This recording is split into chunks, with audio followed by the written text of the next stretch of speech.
Hey there guys, welcome back to another video, and today I'll be showing you how to use TikTok Collage Carousel feature. To use the TikTok Collage Carousel feature, all you have to do is first of all open TikTok application within your device.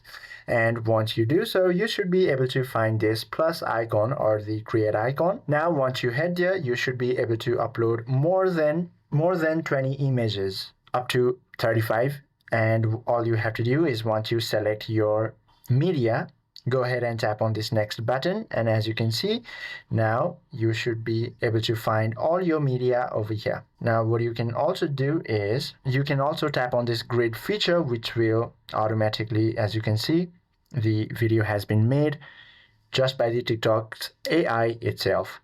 And now to post it, go ahead and tap on this next.